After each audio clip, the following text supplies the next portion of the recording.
'Cause this house is not a home without my baby. Where are you now when I need you most?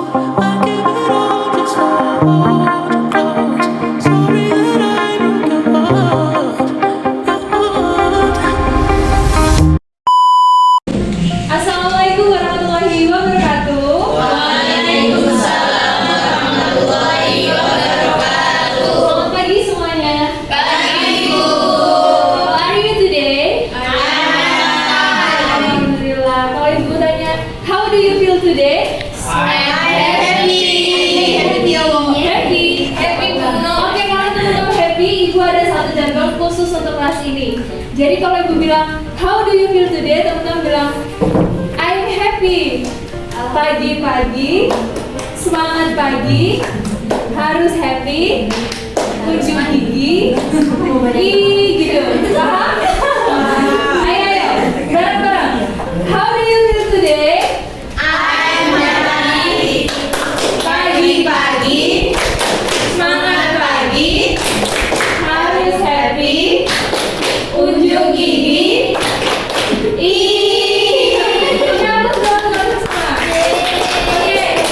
sebelum masuk pelajaran, kita sebaiknya berdoa dulu. Berdoa mulai. Berdoa selesai. Siapa yang masuk hari ini? Oke, hari ini kita akan membahas mengenai teori baru, yaitu teori VSEPR atau Valence Shell Electron Pair Repulsion. Nah, konsep teman-teman, jadi teori ini tuh masih erat kaitannya dengan materi minggu lalu, yaitu materi ikatan kovalen. Ada yang masih ingat nggak? Kita di teori ikatan kovalen membahas tentang apa? Raise your hand. Oke, baik, Mbak Nadia boleh silakan. Jadi dalam materi ikatan kovalen kita membahas tentang penggunaan pasangan elektron oleh dua atom, kemudian ada konfigurasi elektron, kemudian ada struktur Lewisnya yang digunakan untuk mencari konfigurasi elektron yang stabil. Jadi ini masih erat kaitannya ya, nanti di konfigurasi yang masih dibahas lagi, kemudian struktur Lewis dan tadi pasangan elektron yang digunakan bersama untuk berikatan. Oke, di sini ibu ada dua gambar. Yang pertama gambar apa? Air. Yang kedua bernafas. Jadi air ini kan molekulnya H2O. Kemudian kalau misalnya kita bernafas, kita menghirup O2 dan mengeluarkan CO2. Nah, kira-kira dari ketiga ini dia memiliki sifat yang sama atau yang berbeda? Ada molekul Ya, sama atau beda? Ada sifatnya. Beda. Jadi perbedaan sifat ini dia biasanya dipengaruhi oleh bentuk molekul. Jadi untuk kita tahu memprediksi nih bentuk molekul dari H2O, O2, CO2, entah itu nanti dia datar, kemudian bentuk T, bentuk V, itu cara memprediksikannya dengan teori VSEPR. Itu. Nah, sesuai dengan tujuan pembelajaran kita, nanti ibu harapkan teman-teman bisa memahami dan menerapkan teori VSEPR. Kemudian nanti teman-teman juga diharapkan dapat menuliskan konfigurasi elektronnya dan menggambarkan struktur Lewis serta dapat menentukan pasangan elektron bebas dan pasangan elektron ikatan. Oke, lanjut. Nah, teori VSEPR atau biasanya itu disebut dengan teori domain elektron. Di sini domain kita bisa mengartikan suatu wilayah atau daerah. Elektron berarti domain elektron itu suatu wilayah yang di dalamnya itu terdapat pasangan elektron. Nah, pasangan elektron ini ada pasangan elektron bebas dan pasangan elektron ikatan. Kalau pasangan elektron ikatan itu pasangan elektron, namanya pasangan itu kan dua. Jadi elektron yang dimiliki oleh atom 1 dan atom 2 itu digunakan untuk berikatan. Gitu. Misal ibu punya elektron 1, kemudian Mbak Tia punya elektron 1. Nah, elektronnya kali berdua itu digunakan untuk berikatan. Kalau pasangan elektron bebas, itu pasangan elektron yang elektronnya itu tidak digunakan untuk berikatan dengan atom lain. Seperti itu. Lalu lanjut. Nah, teori domain elektron ini kan digunakan untuk memprediksi bentuk molekul ya. Jadi nanti kita memprediksi berdasarkan tolakan pasangan elektron bebas maupun pasangan elektron ikatan. Jadi setiap pasangan elektron bebas dan pasangan elektron ikatan itu memiliki kekuatan tolakan yang berbeda. Misal dia tolakannya semakin besar, maka dia akan memposisikan diri menjauh biar tolakannya mancil. Sama seperti magnet. Magnet kalau misalnya kita dempetkan, itu kan tolakannya semakin besar. Makanya itu perlu dijauhkan agar tolakannya mengecil. Nah, tolakan ini nanti yang menentukan bentuk molekul. Tuh. Lanjut menentukan domain elektron. Jadi setiap elektron ikatan baik tunggal, rangkap 2 maupun rangkap 3 itu merupakan satu domain. Kemudian setiap pasangan elektron bebas itu merupakan satu domain. Kita kasih contoh. Tadi kan molekul H2O. Nah, kita jabari dulu. Ini kita tentuin konfigurasi elektronnya. Ada yang masih ingat cara menentukan konfigurasi elektron? Menggunakan tulip K, L, M, N. Oke, H dulu. H nomor atomnya berapa? 1. Berarti dia di K. Berarti ini adalah elektron valensi, ya. Ini sebutannya elektron valensi. Kemudian ini nomor atomnya adalah 8. Berarti di sini 2, di sini 6. 6 adalah elektron valensi dari O. Nah, dia kan untuk mencapai kestabilan berarti membutuhkan 2 elektron ya. 2 elektron ini nanti digunakan untuk berikatan dengan atom lain. Ada yang mau spidol lagi? Saya Bu. Oke, boleh. Terima kasih ya.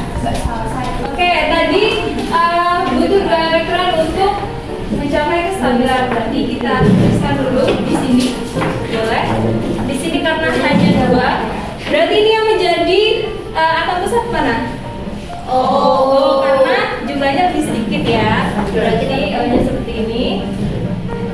Tadi elektron valensi dari O itu 6. Dia membutuhkan 2 untuk berikatan. Berarti ini 3, 4, 5, 6. Sedangkan H dia memiliki 1 elektron untuk berikatan. Nah, yang dinamakan pasangan elektron ikatan itu adalah elektron yang digunakan untuk berikatan dengan atom lain. Berarti kalau seperti ini yang menjadi pasangan elektron ikatan yang mana? Tuh, yang ini ya. Yang ini adalah PeI dan ini juga PeI. Sedangkan pasangan elektron bebasnya adalah ini dan ini. Karena dia tidak digunakan untuk berikatan, tapi dia tetap berada di lingkungan atom pusat. Paham? Paham. Oke. Lanjut prinsip domain elektron. Nah, antar domain elektron pada kulit luar atom pusat ini dia saling tolak-menolak. Jadi kalau misalnya tolakannya semakin besar, dia otomatis memposisikan diri sejauh mungkin agar tolakannya itu berkurang. Nah, formasi tadi yang menentukan adalah bentuk molekul. Nah, PeB dia memiliki daya tolak lebih besar dibanding dengan PeI. Karena PeI ini digunakan untuk berikatan. Nah, urutannya ada PeB PeB itu lebih besar dengan PeB PeI dan PeI dan PeT. Nah, sedangkan daya tolak domain elektron ikatan anggap itu lebih besar daripada domain ikatan tunggal. Nah, kalau kayak gini kan ikatan tunggal ya. Ini ikatan tunggal. Kalau rangkap berarti contohnya itu C.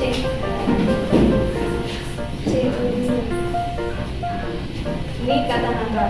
Nah, yang disebut domain itu adalah jumlah. Misal domain PI. Domain PI berarti PI-nya ada 2. Kalau domain PB berarti PB-nya juga ada 2. Nah, kalau domain keseluruhan berarti PI ditambah PB. Jadi domainnya ada 4. Nah, ini tetap dihitung satu domain. Lanjut. Contohnya seperti tadi ya. Karena ini PB, PI, PB. Karena tolakan PB ini lebih besar, maka dia memposisikan diri sejauh mungkin. Jadi PI-nya juga mendekat, sedangkan PB-nya dia jauh. Jadi bentuknya apa? V. Ya. ini langkah-langkahnya tadi, kayak kita menentukan elektron valensinya dulu, kemudian PI, PEB, domain elektronnya, habis itu baru menuliskan notasi. Nah, notasi ini yang kita gunakan untuk memprediksi bentuk molekul. Oke, dulu. Nah, di sini ada notasi bentuk molekul. A itu sebagai atom pusat, kemudian X itu PI, N itu jumlahnya, E itu pasangan elektron bebas, dan M itu adalah jumlah pasangan elektron bebas. Nah, berarti kalau contohnya H2O tadi, yang menjadi A apa? O. Kemudian X-nya, PI-nya tadi ada 2. Berarti O2. A, A. X, jumlahnya adalah 2.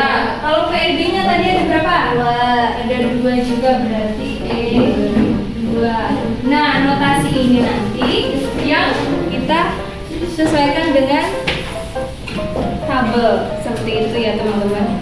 Nah, untuk lebih mudahnya lagi bisa menggunakan rumus ini. Kalau misal PI-nya udah diketahui nih, PI-nya ada 2. Berarti elektron valensinya tadi adalah 6, ya kan? Elektron valensi dari atom ke 6 dikurangi X-nya, PI-nya ada 2, kemudian dibagi 2. Berarti E-nya adalah 2, PEB-nya adalah 2. Sama aja kan? Seperti itu cara Dari PEB. Iya, benar. Nah, setelah notasinya tadi sudah kita cari, di sini ada tabel-tabelnya. Ada banyak jenisnya. Ada bentuk V, ada bipiramida trigonal, tetrahedral, bentuk T dan lain sebagainya ya. Nah, kemudian ini contoh-contohnya lagi. Misal CH4 berarti atau pusat C. Kita ini kulit K, ini kulit L. Berarti kalau elektron valensinya 4, dia membutuhkan 4 elektron lagi untuk stabil. Berarti PI-nya 4. Nah, langsung bisa, kalau PI-nya udah diketahui, bisa langsung dimasukin rumus dan didapatkan hasil PEB-nya adalah 0. Berarti notasinya EX4 karena PI-nya ada 4, E0 karena PEB-nya 0. Nah, nanti bisa disesuaikan di tabel. Kemudian ada tugas kelompok teman-teman. Jadi di sini akan Ibu bagikan LKPD. Di sini ada petunjuk. Oke, Ibu bagi di sini kelompok 1 dan di sini kelompok 2. Coba jam dulu ya. Jadi di sini ada instruksi ya teman-teman. Ada suatu fenomena. Di sini ada CO2 dan SO2, ada senyawa Lewisnya dan ada geometri molekul. Nah, setelah itu ada rumusan masalah, teman-teman. Nanti merumuskan masalah. Contoh nih, kalau misal kedua ini kan sama-sama ikatan angka, kok geometri molekulnya beda? Nah, itu bisa dijadikan rumusan masalah. Nanti teman-teman bisa memperkirakan jawaban sementara atau hipotesisnya. Ya, Iya Bu. kira-kira kenapa itu bisa terjadi? Habis itu teman-teman bisa mengumpulkan data dari modul, buku ataupun literatur lainnya biar membuktikan hipotesis. Gitu. Ibu kasih waktu 2 menit, cukup? Cukup. Oke. Kamu kerja kan? Sudah? Oke. Ada yang sisa? Tidak. Itu aku hipotesisnya ya? Udah.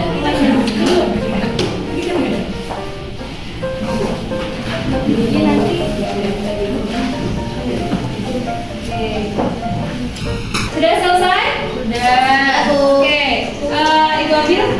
Boleh. Nah, setelah itu karena teman-teman udah mengerjakan LKPD kelompok, di sini ada tugas individu. Nah, tugas individu nanti Ibu tagih di minggu depan di pertemuan selanjutnya. Silakan pelajari mengenai jenis-jenis bentuk molekul. Jenis-jenis bentuk molekul tadi kan banyak. Nah, teman-teman hafalkan sesuai dengan pemahamannya masing-masing. Cara belajarnya gimana, cara menghafalnya seperti itu. Oke, karena materi hari ini sudah selesai, ada yang bisa menyimpulkan? Kita bareng-bareng menyimpulkan pembelajaran pada pagi hari ini. Tadi kita membahas apa? Teori apa? Teori Domain elektron atau biasi cara kita memprediksi bentuk molekul berdasarkan pengulangan pasangan elektron bebas dan pasangan elektron Ikatan. Kalau PEG tadi apa? Pasangan elektron bebas. Yang tidak digunakan untuk Perikatan. dengan atau lain. Kalau PI Pasangan elektron ikatan. yang digunakan untuk perikatan dengan atau lain. Ya. Notasinya tadi berarti ASN, R. Oke. Jadi kalau materinya sudah selesai, untuk minggu depan Ibu harap teman-teman membaca literatur terlebih dahulu mengenai bentuk molekul, akan dijelaskan lebih rinci lagi di pertemuan minggu depan dan menentukan sudut ikatan. Gitu. Oke, kita cukupkan pembelajaran kita. Kita akhiri dengan bacaan alhamdulillah. Oke, sebelum closing Ibu ada pantun untuk teman-teman. Nanti kalau Ibu bilang Ibu pantun, Ibu bilang siang-siang pergi ke kota. Jangan lupa beli alpukat. Aku sekian pertemuan kita. Semoga